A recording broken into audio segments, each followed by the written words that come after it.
Hello बच्चों। आज बेटा स्टार्ट करेंगे केमिकल काइनेटिक का लेक्चर नंबर 5, जिसमें हम लोग बेटा डिस्कस करेंगे रेट लॉ। देखो वेरी इंपॉर्टेंट है। अब जो बेटा आप पढ़ने जा रहे हो ये वेरी इंपॉर्टेंट है। यहाँ से ही क्वेश्चंस आपको मिलने ही मिलने हैं।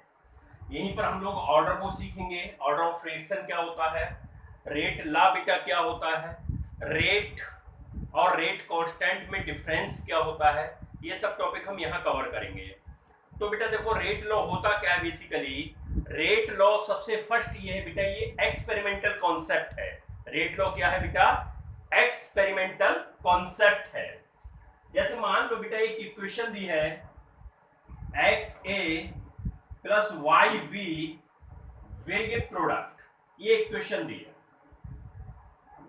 अब हम कहें बेटा इसका रेट लिखो आप, तो आप लिखोगे आर ओ आर। अब मैं बेटा इसको शॉर्ट में आर ही लिखूंगा। अच्छा, आप एक परेशान नहीं होना।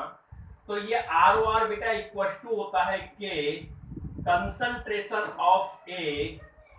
अब पावर बेटा मैं इसकी आप ले लेता हूं बेटा, अल्फा ले लेता हूं। एक काम करता हूं, मैं ये स्मॉल ए ले लेता हूं कॉफिशिएंट, स्टिकोमीटर कॉफिशिएंट। मैं ये स्मॉल बी ले लेता हूं और मैं पावर बेटा इसकी ये एक्स ले लेता हूं और ये पावर बेटा मैं इसकी वाई ले लेता हूं। अब आप कहोगे सर हमने लॉ ऑफ मास एक्शन पढ़ा था 11th में। लॉ ऑफ मास एक्शन भी सर यही था कि रेट, अब बेटा मैं आर लिख देता हूं इसको, रेट इक्वल टू के ए की कंसंट्रेशन की पावर ए एंड बी की कंसंट्रेशन की पावर बी। ये सर हमने 11th में पढ़ा था। ये है बेटा according to law of mass action, जिसको गोल्डबर्ग और वागे ने दिया था। इसको बेटा गोल्डबर्ग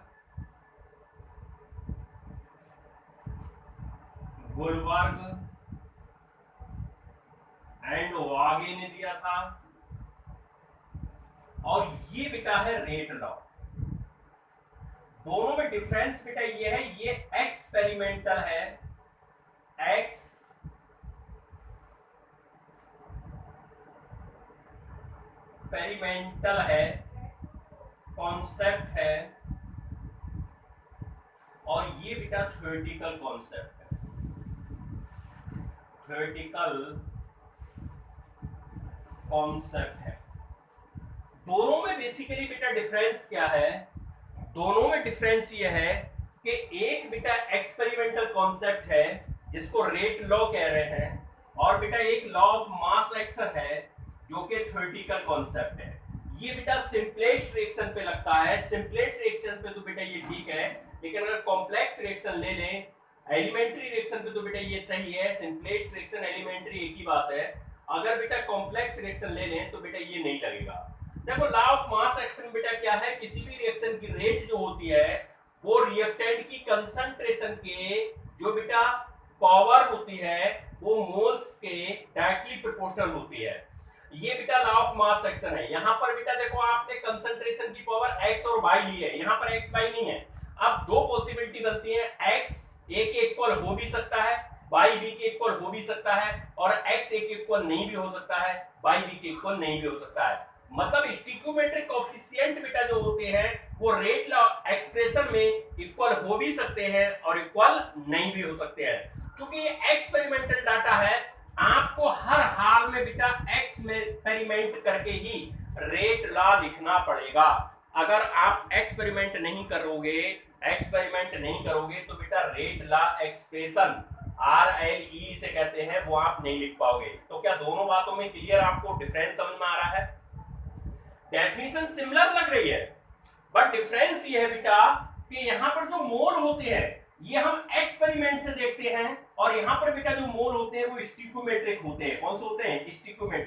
स्टिकोमेट्रिक मोल है तो बेटा ये लॉ ऑफ मास एक्शन है, और अगर एक्सपेरिमेंटल मोल है बेटा ये कंसंट्रेशन की पावर के फॉर्म में, तो बेटा ये रेट लॉ एक्सप्रेशन है। ये एक्सपेरिमेंट करके लैब में ले गए हैं, एक्सपेरिमेंट किया है और एक्सपेरिमेंट करके हमने देखा है, तो बेटा हमको ये पता कि चला कि इसकी जो पावर के मोल हैं, कंसंट्रेशन की पावर है, जो मोल्स हैं वो बेटा ये इक्वल भी हो सकते हैं इसके स्टोइकोमेट्रिक कोएफिशिएंट के, और बेटा इक्वल नहीं भी हो सकते हैं। तो डेफिनेशन क्या लिखोगे? डेफिनेशन बेटा लिखो, at a constant temperature rate of reaction is directly proportional to the concentration of reactant raised to the power of moles respectively. It is a experimental concept. This law is known as rate law. Simple सी भाषा में बेटा example तो देख लो जरा, इसे note कर लो।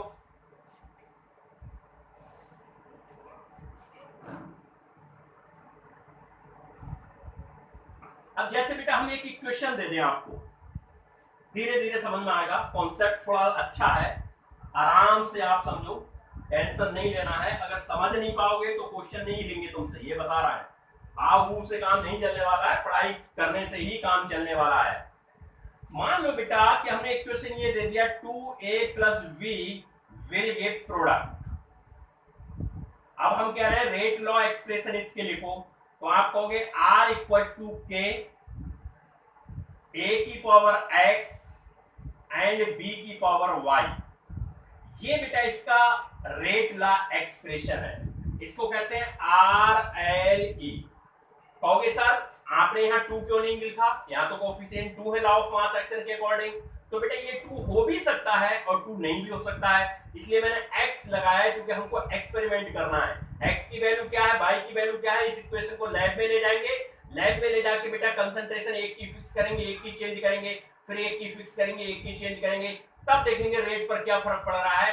तो हम अगर देखते हैं तो बेटा ये हमें जरूरी नहीं है कि ये 2 के और ये 1 के बराबर हो सकता है बेटा ये कहीं आधा हो, ये 2 हो सकता है ये -1 हो, ये -2 हो।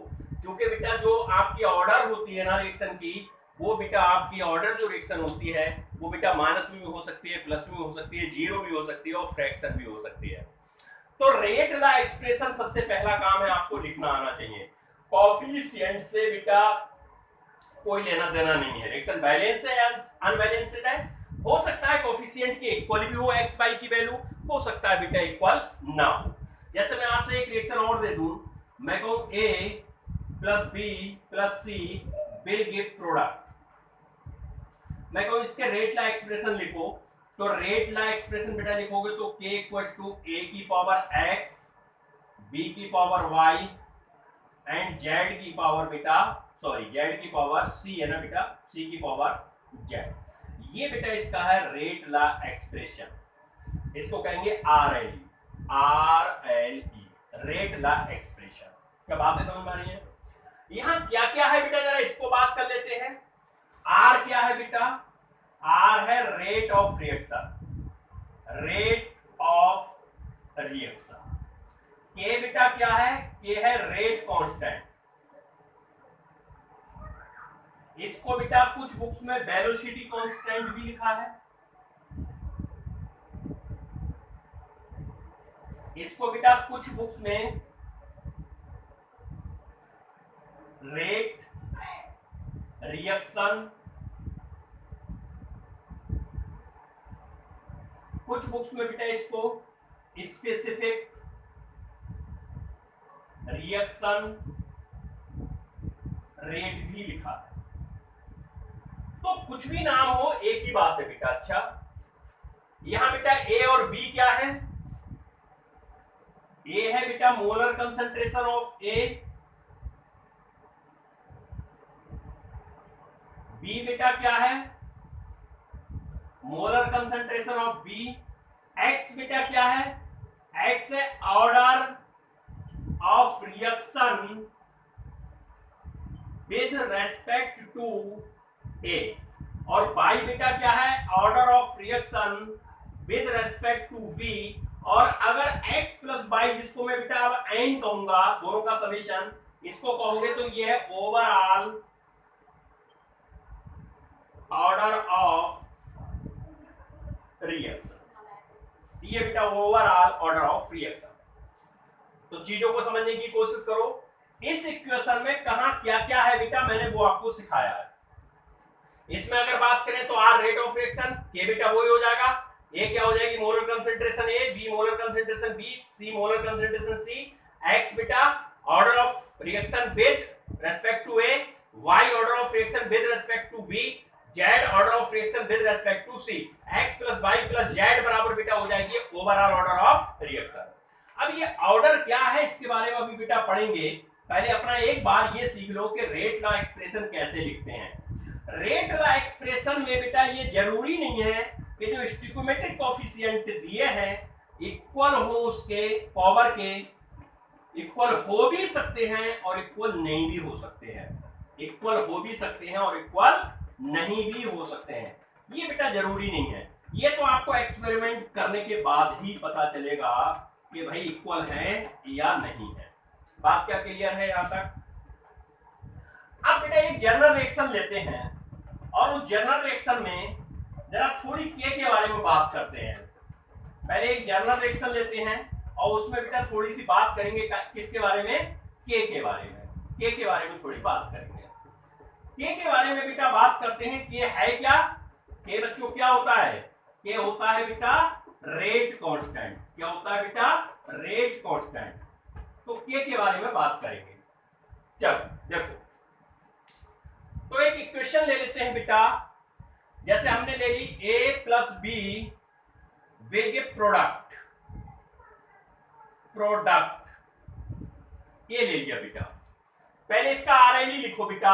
आर एल का मतलब रेट लॉ एक्सप्रेशन लिखो। आर इक्वल टू के, ए की कंसंट्रेशन पावर एक्स, बी की कंसंट्रेशन पावर वाई। बोलो भाई कंफ्यूज तो नहीं हो? बोले सर एक्स वाई तो लिखे नहीं है। अरे बेटा एक्स वाई नहीं लिखे हैं, इससे कोई फर्क थोड़ी है। हमने मान लिया बेटा इसकी पावर एक्स है, इसकी वाई है, क्योंकि आर एल है ना ये, तो आर एल में आप ये मान लो, ठीक है। अब एक्स की वैल्यू 2 भी हो सकती है, 1 भी हो सकती है, हाफ भी हो सकती है, 0 भी हो सकती है, माइनस हाफ भी हो सकती है, -1 भी हो सकती है। ऐसे बेटा इसके लिए है। ये बेटा जो x और y है ना बेटा, ये प्लस भी हो सकते हैं, माइनस भी हो सकते हैं, फ्रैक्शनल भी हो सकते हैं और 0 भी हो सकते हैं। जो ऑर्डर है वो बेटा कुछ भी हो सकती है। क्या इतनी बात समझ में आ रही है? यहां से अगर के देखो तो के को हम कह क्या रहे हैं बेटा? के को हम कह रहे हैं बेटा रेट कांस्टेंट। Rate constant. बोलो इतनी बात क्या समझ में आ रही है? जरा इसकी यूनिट को बेटा निकालो। तो आर बेटा अगर के की यूनिट निकालेंगे तो के इक्वल टू क्या होगा? यूनिट ऑफ के इक्वल टू बेटा क्या हो जाएगा? आर अपॉन ए की कंसंट्रेशन एक्स एंड बी की कंसंट्रेशन वाई। बोलो बात समझ में आती है? यहां से बेटा अगर के की यूनिट निकालोगे तो आर की यूनिट आपको पता है क्या होती है? मोल पर लीटर। और टाइम इनवर्स, टाइम को सेकंड में ले लूं तो बेटा मैं सेकंड इनवर्स लिख देता हूं, ठीक है। यहां आ जाओ बेटा, ये ए है, ये है कंसंट्रेशन। कंसंट्रेशन की यूनिट क्या होती है बेटा? मोल पर लीटर होती है। और पावर एक्स है तो एक्स लगा दो, समझ रहे हो। बी की बेटा मोल पर लीटर, पावर वाई है तो वाई लगा दो। बोलो यहां तक क्लियर है भाई? कंसंट्रेशन की यूनिट मोल पर लीटर, कंसंट्रेशन की यूनिट मोल पर लीटर, पावर एक्स है तो एक्स लगा दो, पावर वाई है तो वाई लगा दो। अब आपको बेटा पता है कि जब बेस सेम होते हैं तो पावर क्या होती है? ऐड हो जाती है। तो के इक्वल टू बेटा क्या हो जाएगा? मोल पर लीटर, यहां 1 मान ले, सेकंड इनवर्स अपॉन बेटा मोल पर लीटर, पावर क्या हो जाएंगी? Add x plus y. अब बेटा हमने आपको बताया था कि x प्लस वाई ही ऑर्डर है, ओवरऑल रिएक्शन की ऑर्डर है बेटा x प्लस वाई, और जिसको मैं n से डिनोट करूंगा। क्या से डिनोट करूंगा? n से। n क्या है? ऑर्डर ऑफ ओवरऑल रिएक्शन, जिसकी वैल्यू बेटा पॉजिटिव, नेगेटिव, जीरो, फ्रैक्शनल कुछ भी हो सकती है। अब ये बेस जो दोनों सेम है बेटा, तो इसको मैं n लिख लेता हूं। तो k इक्वल टू हो जाएगा मोल पर लीटर, इसकी पावर 1 बेटा मान लेते हैं, कोई फर्क नहीं, नहीं लिखा है 1 ही मानेंगे, अपॉन बेटा हो जाएगा मोल पर लीटर, और ये x प्लस वाई को हमने n कह दिया। क्या कह दिया बेटा? n कह दिया। बोलो यहां तक क्लियर है बात? अब जरा बेटा एक बात पर फोकस करो कि बेस सेम है, ऊपर और नीचे देखो बेटा। बोलो सेम है? बिल्कुल सेम है भाई। ये भी मोल पर लीटर, ये भी मोल पर लीटर। ये ऊपर जाएगा तो बेटा पावर माइनस में हो जाएगी, तो K इक्वल टू क्या आएगा, मोल पर लीटर 1 माइनस n और सेकंड इनवर्स।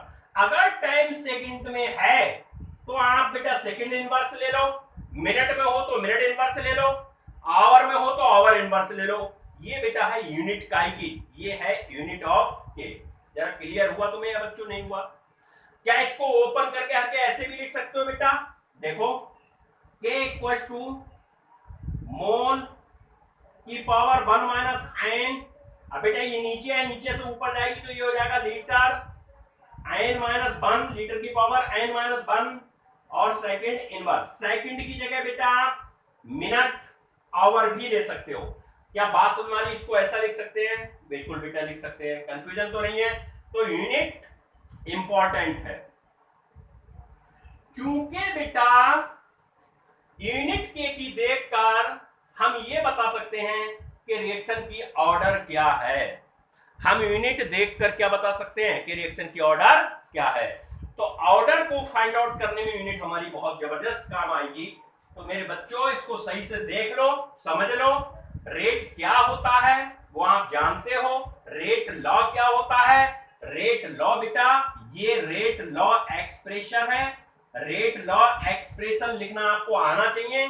यहां कॉफिशिएंट कुछ भी है हमें मतलब नहीं है, या तो हमें ये दिए होंगे, ए के रेस्पेक्ट में ऑर्डर 2 है तो यहाँ 2 लगाएंगे, बी के रेस्पेक्ट में -1 है तो यहाँ -1 लगाएंगे, ए के रेस्पेक्ट में अगर 3 है तो यहाँ 3 लगाएंगे, बी के रेस्पेक्ट में 0 है तो यहाँ 0 लगाएंगे।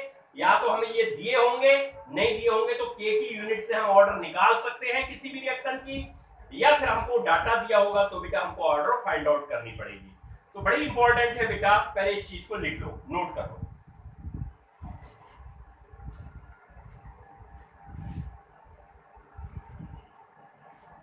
हटा रहा हूं बेटा इसे।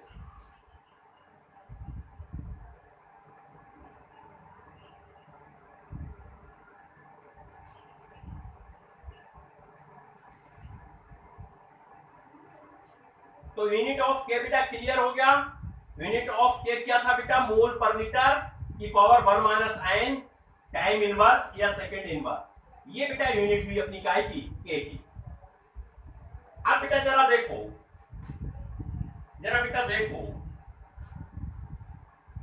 अगर के की डेफिनेशन की बात करें तो डेफिनेशन बेटा कैसे बनाओगे के की? जरा इस बात को देखो। तो डेफिनेशन बेटा के की क्या होगी? डेफिनेशन की बात करेंगे के की, रेट कांस्टेंट की डेफिनेशन क्या होगी? डेफिनेशन की बेटा बात करेंगे, डेफिनेशन की बेटा बात करेंगे क्या होगी?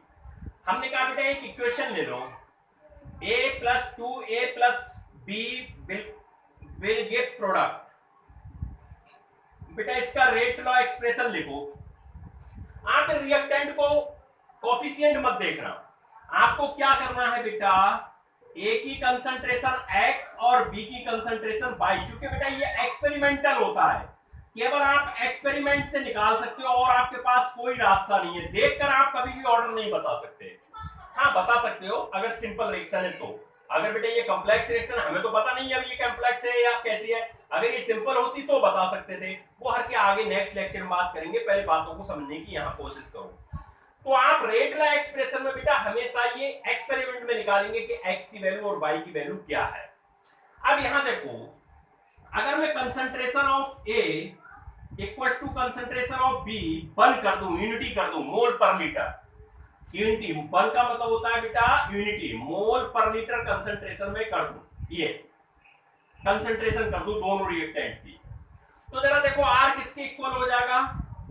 देखो बेटा अगर मैं ये यूनिटी कर दूं, यहां पावर कुछ भी तो बेटा 1 की पावर कुछ भी करेंगे बनी रहेगा, b की पावर कुछ भी होगा बनी रहेगा। समझ रहे हो नहीं समझ रहे हो? तो ये इक्वल टू बेटा क्या हो जाएगा? ये हो जाएगा k के बराबर। हो जाएगा या नहीं हो जाएगा? अब यहां से डेफिनेशन देखो क्या लिखोगे? k बेटा क्या होता है? r के बराबर है, तो it is defined as rate constant is the rate of reaction when concentration of all concentration is unity. जितने कंसंट्रेशन ऑफ ऑल रिएक्टेंट, जितने भी रिएक्टेंट बेटा हैं उनकी सभी की कंसंट्रेशन अगर बंद कर दें तो जो रिएक्शन की रेट होती है वही रेट कांस्टेंट कहलाती है। फिर से सुनो, जितने भी रिएक्टेंट हैं उन सभी की कंसंट्रेशन अगर यूनिटी कर दें तो जो रिएक्शन की रेट होगी वही बेटा क्या कहलाएगी? रेट तो बेटा आप यहां से इसकी डेफिनेशन लिख लोगे। बात क्लियर है? चलिए बेटा, तो इसको हटा देता हूं।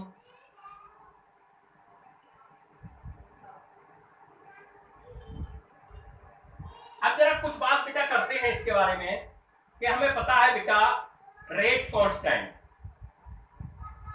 और रेट कांस्टेंट को हम के कह रहे थे। अभी हमने बेटा इसकी यूनिट पढ़ी थी, क्या थी? मोल पर लीटर 1 की power minus n time inverse. बेटा सेकंड में लिया है तो सेकंड इनवर्स लिख देना, मिनट में हो तो मिनट इनवर्स लिख देना। ये बेटा इसकी के की यूनिट है। अब मेरे पास बेटा ये ऑर्डर है, ये बेटा मेरे पास यूनिट ऑफ के है। अब जरा बात को ध्यान से सुनो। ऑर्डर किसी रिएक्शन की जीरो भी हो सकती है, फ्रैक्शनल भी हो सकती है, माइनस भी हो सकती है, प्लस भी हो सकती है। अगर कोई रिएक्शन जीरो ऑर्डर है, जीरो ऑर्डर रिएक्शन, तो एन की जगह भाई एन क्या ओवरऑल रिएक्शन की ऑर्डर होती है, अभी मैंने पीछे बताई थी। अरे बेटा जब मैंने यूनिट बताई थी तो बताया था x प्लस वाई को एन कहते हैं। x ए की ऑर्डर थी, वाई बी की थी, और एन ओवरऑल थी। ओवरऑल रिएक्शन की ऑर्डर एन होती है। एन की वैल्यू जीरो है, यहां पर बेटा जीरो रखो। जैसे ही जीरो रखोगे तो इसके लिए यूनिट क्या आएगी? जीरो। 1 में से यहां बेटा जीरो लिखोगे तो 1 माइनस जीरो रहेगा। अरे देखो भाई, ये देखो एन की जगह जीरो रखो, जीरो रखा। जैसे जीरो रखोगे तो 1 माइनस जीरो का मतलब 1 ही रहेगा। तो बेटा जो इसकी यूनिट रहेगी वो क्या रहेगी? वो बेटा रहेगी मोल पर लीटर सेकेंड इनवर्स। बोलो रहेगी? बिल्कुल रहेगी। अगर बेटा ऑर्डर फर्स्ट हो, 1 का मतलब होता है first order reaction. Very very important है, हो सकता है इस पर आपको हमें 3 लेक्चर बना के सिखाना पड़े। इस पे बेटा कम से कम 2 लेक्चर जाएंगे, इस पर कम से कम बेटा 3 लेक्चर बनाने पड़ेंगे। वेरी वेरी इंपॉर्टेंट है, पेपर में यहां से क्वेश्चन या यहां से मिलता है, यहां से ज्यादा मिलता है। चलो बेटा एन की जगह अब ऑर्डर क्या हो गई? 1। एन की जगह 1 रखो, 1 में से बन जाएगा, जीरो बचेगा, और किसी की पावर जीरो होती है तो बेटा उसकी वैल्यू 1 होती है। अगर यहाँ जीरो आ जाएगा तो इसकी वैल्यू 1 हो जाएगी। तो बेटा इसकी यूनिट जो आएगी वो क्या आएगी? बोलो भाई, सेकेंड इनवर्स या टाइम इनवर्स। बोलो, कंफ्यूज तो नहीं हो? अरे बेटा एन की जगह 1 रखो, 1 में से 1 घटाओगे तो जीरो बचेगा। किसी की पावर जीरो हो तो उसकी वैल्यू ऑलवेज 1 होती है, तो इतने टर्म की वैल्यू 1 हो जाएगी। 1 की सेकंड इनवर्स से मल्टीप्लाई करोगे तो सेकंड इनवर्स ही तो रहेगा। चलो भाई, अगर बेटा 2 है, इसको बेटा कहते हैं second order reaction. Second order reaction, जरा देखो बेटा यहां पर 2 रखो, यहां पर 2 रखो बेटा। जब 2 रखोगे तो 1 माइनस 2 तो इनवर्स आ जाएगा, मोल पर लीटर इनवर्स। तो यूनिट क्या आ जाएगी बेटा? यूनिट आ जाएगी मोल पर लीटर इनवर्स सेकेंड इनवर्स। बोलो कंफ्यूज तो नहीं हो? अरे बोलो यहां कंफ्यूज तो नहीं हो? बात क्लियर होती चल रही है, सबको समझ में आ रहा है? यूनिट के की समझ में आ रही है? तो जीरो ऑर्डर की यूनिट ये होती है, फर्स्ट ऑर्डर रिएक्शन की यूनिट ये होती है, सेकंड ऑर्डर की ये होती है। थर्ड ऑर्डर बेटा देखो, थर्ड ऑर्डर रिएक्शन, यहां पर बेटा थर्ड का मतलब 3 लिखो। 3 लिखोगे तो क्या हो जाएगा? ये बोलो, ये क्या हो जाएगा? -2 हो जाएगा। तो बेटा ये क्या आ जाएगा? ये आ जाएगा मोल पर लीटर -2 सेकेंड इनवर्स। बोलो क्या कंफ्यूज हो? बोलो क्या कंफ्यूज हो बेटा? हो कंफ्यूज? नहीं समझ में आ रहा है? नहीं आ रहा है? आ रहा है ना? इसको ओपन करके लिख के दिखाऊं क्या? कैसे लिख सकते हो इसको? देखो इसको बेटा आप ऐसे लिख सकते हो, ये हुआ mole inverse litre inverse second inverse. ये लीटर ऊपर जाएगा तो बेटा ये हो जाएगा लीटर की पावर स्क्वायर, ये बेटा हो जाएगा मोल। बोलो बेटा, अरे ये ऊपर जाएगा तो ये क्या हो जाएगा? लीटर स्क्वायर हो जाएगा, हो जाएगा बेटा। और ये मोल इनवर्स नीचे आ जाएगा, ये नीचे आ जाएगा। तो बेटा इसको आप ऊपरी रहने दो, तो ये हो जाएगा लीटर स्क्वायर मोल इनवर्स और सेकेंड इनवर्स। ऐसा भी बेटा लिखा हो सकता है पेपर में। सर इन चीजों से हमें क्या फायदा हुआ? बेटा इनसे ये फायदा होगा कि के की अगर यूनिट दी है किसी रिएक्शन में तो आप ऑर्डर ऑफ रिएक्शन पहचान लोगे। अगर किसी में के की यूनिट ये दी है तो आप कहोगे जीरो ऑर्डर रिएक्शन, सेकंड दी है तो कहोगे फर्स्ट ऑर्डर, ये दी है तो कहोगे सेकंड ऑर्डर, ये दी है तो थर्ड ऑर्डर। अब मान लो बेटा आपकी माइनस हाफ दे दे, ये भी तो हो सकता है माइनस हाफ दे दे, माइनस हाफ कहे तो आपसे कहे कि भाई इसकी यूनिट बताओ, तो भी बेटा आसान है। यहाँ पर क्या लगा दोगे, माइनस हाफ लगा दोगे। देखो माइनस हाफ लगाओगे तो ये 2 बन जा 2 हो जाएगा, तो 1/2 बेटा बचेगी, तो इसकी यूनिट क्या हो जाएगी। अगर किसी की ऑर्डर हाफ दी है, हाफ दी है तो बेटा ये हो जाएगा मोल पर लीटर की पावर हाफ सेकंड इनवर्स, हो जाएगा नहीं हो जाएगा। तो ये नोट कर लो, बड़ी इंपॉर्टेंट चीज है, नोट करो बेटा।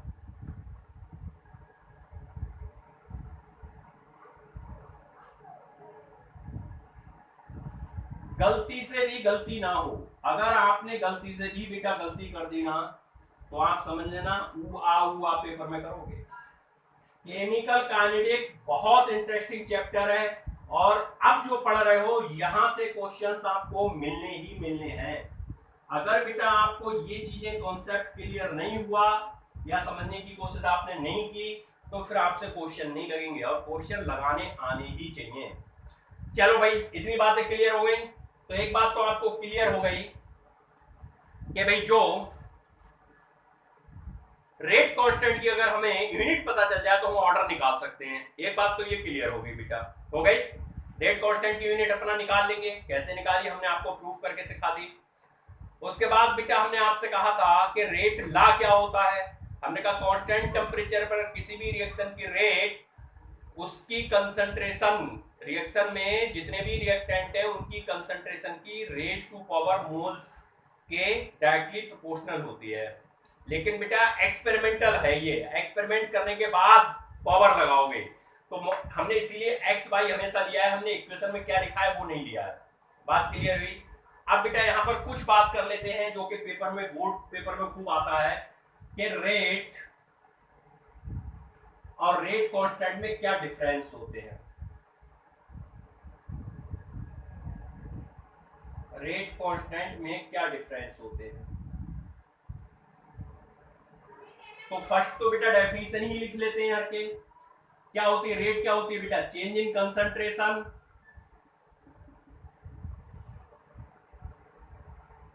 with respect to time, with respect to time is called rate। इसकी बेटा बताओ, अभी बताया था अगर रेट यूनिटी कर दी जाए, concentration is unity, concentration is unity of all reactants in rate law expression, then rate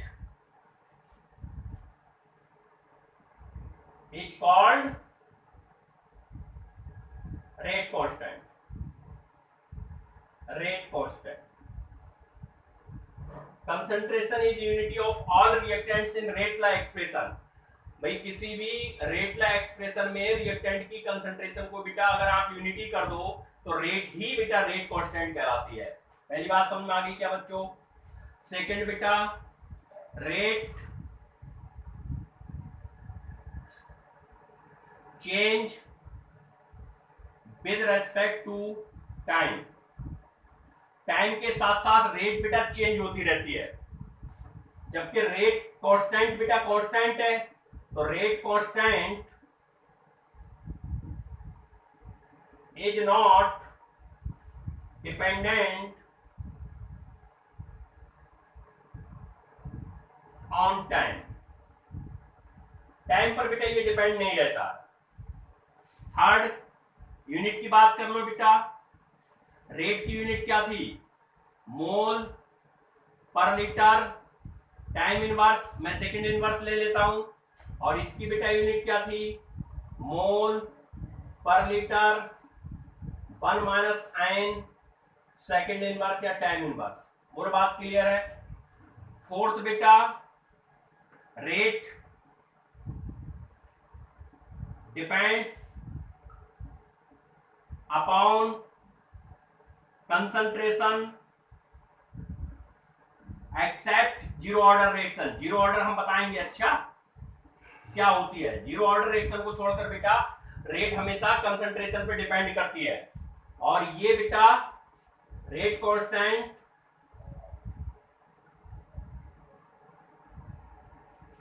is not depend on depends on concentration. Rate constant बेटा कंसंट्रेशन पे डिपेंड नहीं करता, but dependent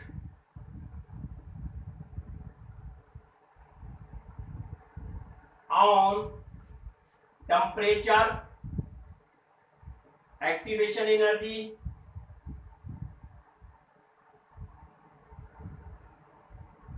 and catalyst.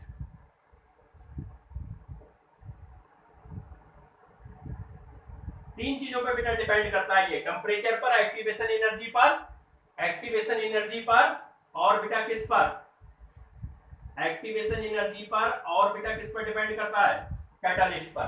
Concentration पे depend बेटा नहीं करता ये कौन, रेट कांस्टेंट।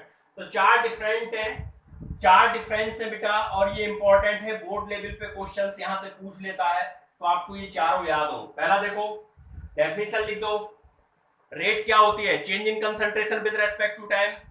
और रेट कांस्टेंट बेटा क्या होता है, रेट कांस्टेंट रेट ही होती है जब सभी कंसंट्रेशन की, सभी रिएक्टेंट की कंसंट्रेशन को यूनिटी मान लिया जाए। तो अगर सभी कंसंट्रेशन, सभी रिएक्टेंट की कंसंट्रेशन यूनिटी मान ली जाए तो बेटा रेट ही रेट कांस्टेंट होता है। दूसरा, रेट बेटा टाइम के साथ चेंज होती है, केवल जीरो ऑर्डर को छोड़कर। जीरो ऑर्डर पे बेटा, जीरो ऑर्डर पर टाइम का कोई फर्क नहीं पड़ता, रेट चलती रहती है, ठीक है। तो rate change with respect to time, rate बेटा टाइम के साथ चेंज होती है, जबकि रेट कांस्टेंट टाइम के साथ चेंज नहीं होता। यूनिट मोल पर लीटर सेकंड पर इनवर्स होती है, सेकंड इनवर्स होती है। यूनिट मोल पर litre 1 minus n second inverse होती है। Rate depends upon concentration, zero order reaction को छोड़कर बेटा रेट हमेशा क्या होती है, हमेशा बेटा कंसंट्रेशन पर डिपेंड करती है, जबकि रेट कांस्टेंट कंसंट्रेशन पर डिपेंड नहीं करता है। लेकिन रेट कांस्टेंट टेम्परेचर पर डिपेंड करता है, एक्टिवेशन पर, एनर्जी पर करता है, कैटालिस्ट पर करता है। अगर बेटा किसी की ऑर्डर प्लस में हो, मान लो बेटा पॉजिटिव किसी की ऑर्डर है, तो हमेशा बेटा जो रेट होगी वो डिक्रीज करेगी, और अगर किसी का ऑर्डर नेगेटिव है तो रेट हमेशा बेटा इंक्रीज करेगी, हमेशा या इंक्रीज करेगी। ध्यान रखना, जीरो ऑर्डर पे तो डिपेंड ही नहीं करती है कंसंट्रेशन पर। लेकिन बेटा अगर किसी की रेट पॉजिटिव है, कोई रिएक्शन है उसमें बेटा पावर 1 या पावर 2 है, तो उसकी रेट डिक्रीज करेगी। और बेटा अगर किसी की टाइम रेट डिपेंड करेगी कंसंट्रेशन पे तो डिक्रीज करेगी, और नेगेटिव है तो इंक्रीज करेगी। क्या इतनी बातें क्लियर हुई बच्चों? कहीं कंफ्यूज तो नहीं हो किसी चीज में बेटा? नोट कर लो, इंपॉर्टेंट है।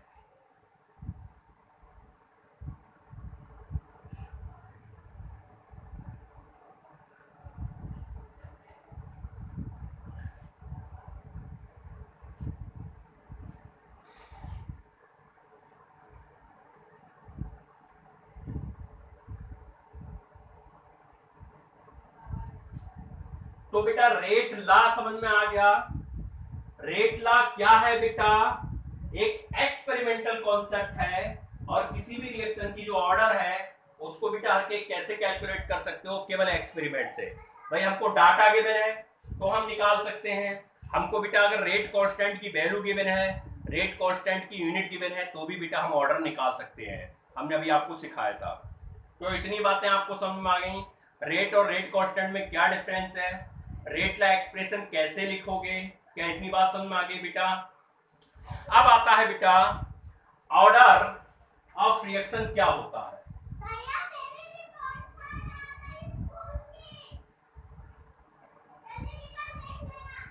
जिसको बेटा हम एन से डिनोट करेंगे। देखो क्या होता है बेटा, sum of all concentration terms of reactant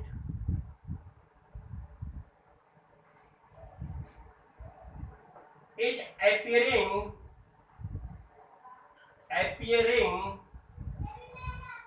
in rate law expression, sum of all concentration terms of reactant is appearing in rate law expression is known as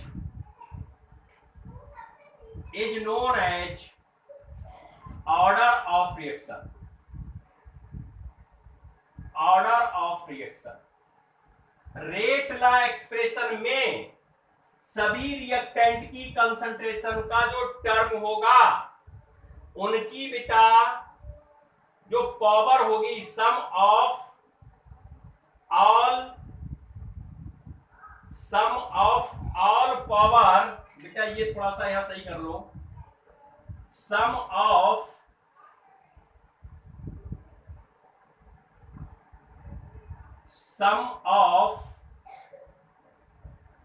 power of all concentration term of reactant, sum of power of all concentration terms of reactant is appearing in rate law expression. जो बेटा आपको rate law expression में दिख रही हो power, उन सभी का सम कहलाता है ऑर्डर ऑफ रिएक्शन। तो एक जनरल रिएक्शन लेते हैं तब बेटा समझ में आएगा। मान लो आपके पास एक equation A plus B plus C will give product, तो बेटा जो रेट होती है वो डायरेक्टली प्रोपोर्शनल होती है बेटा रिएक्टेंट की कंसंट्रेशन की जो पावर होती है। अब ये तो एक्सपेरिमेंटल है, तो बेटा ये एक्सपेरिमेंट से ही पहचान देखी है आपने। एक्सपेरिमेंट किया, देखा कि ए की बेटा जो रेट है वो बेटा उसकी कंसंट्रेशन की पावर के डायरेक्टली प्रोपोर्शनल है। अब बेटा ये दोनों कांस्टेंट रखेंगे, इसको चेंज करके देखेंगे तब बताएंगे कि बेटा 2 टाइम्स है, 1 टाइम्स है, -1 टाइम्स है या -2 टाइम्स है या हाफ टाइम्स है। इन दोनों को कांस्टेंट करेंगे, इसकी कंसंट्रेशन चेंज करके देखेंगे तो पता चलेगा रेट बेटा इसको डबल करने पर क्या डबल हो रही है, इसको ट्रिपल करने पर क्या बेटा ट्रिपल हो रही है, या इसको डबल करने पर 4 टाइम्स हो रही है। तो बेटा ये होगा पहला। क्या बात क्लियर हो रही है? यहां मतलब क्या है बेटा, यहां मतलब है एक्स क्या है बेटा, एक्स है ऑर्डर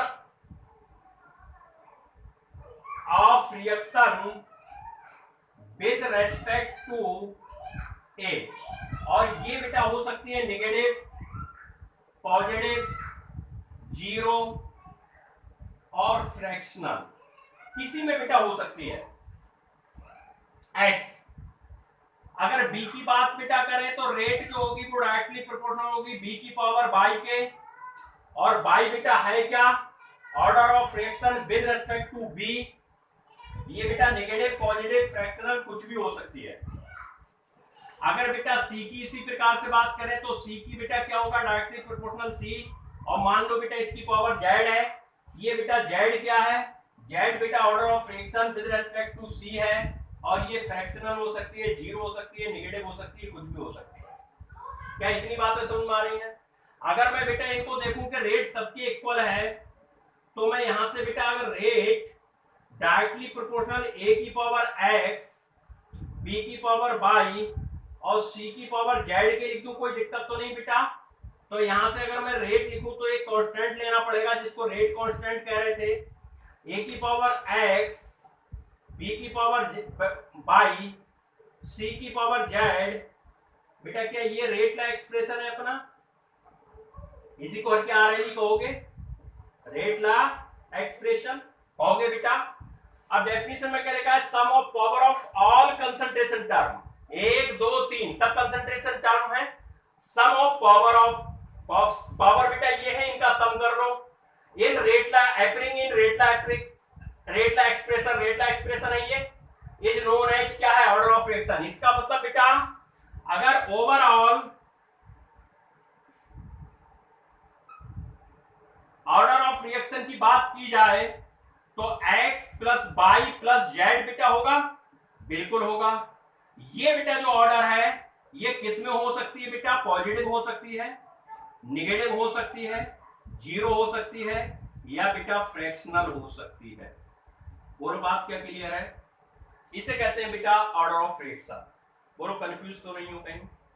ये एक्स बाई जेड बेटा ये सब एक्सपेरिमेंटल है, एक्सपेरिमेंट कर करके हमने एक्स बाई जेड की वैल्यू निकाली है। हमने पहले कंसंट्रेशन इसकी डबल करके इन दोनों की कांस्टेंट की, इसकी चेंज करके निकाली एक्स की वैल्यू, फिर इन दोनों को कांस्टेंट करके इसकी वैल्यू निकाली बाई, फिर बेटा इसकी निकाली इन दोनों को कांस्टेंट करके जेड। तो ये हमारी बेटा कहलाएगी ऑर्डर ऑफ रिएक्शन। तो रेट ला एक्सप्रेशन मैं समझता हूं आपको बिल्कुल क्लियर हो गया होगा। रेट ला एक्सप्रेशन अगर बेटा लिखना आ गया तो आप आसानी से ऑर्डर भी ऐसे निकाल सकते हो।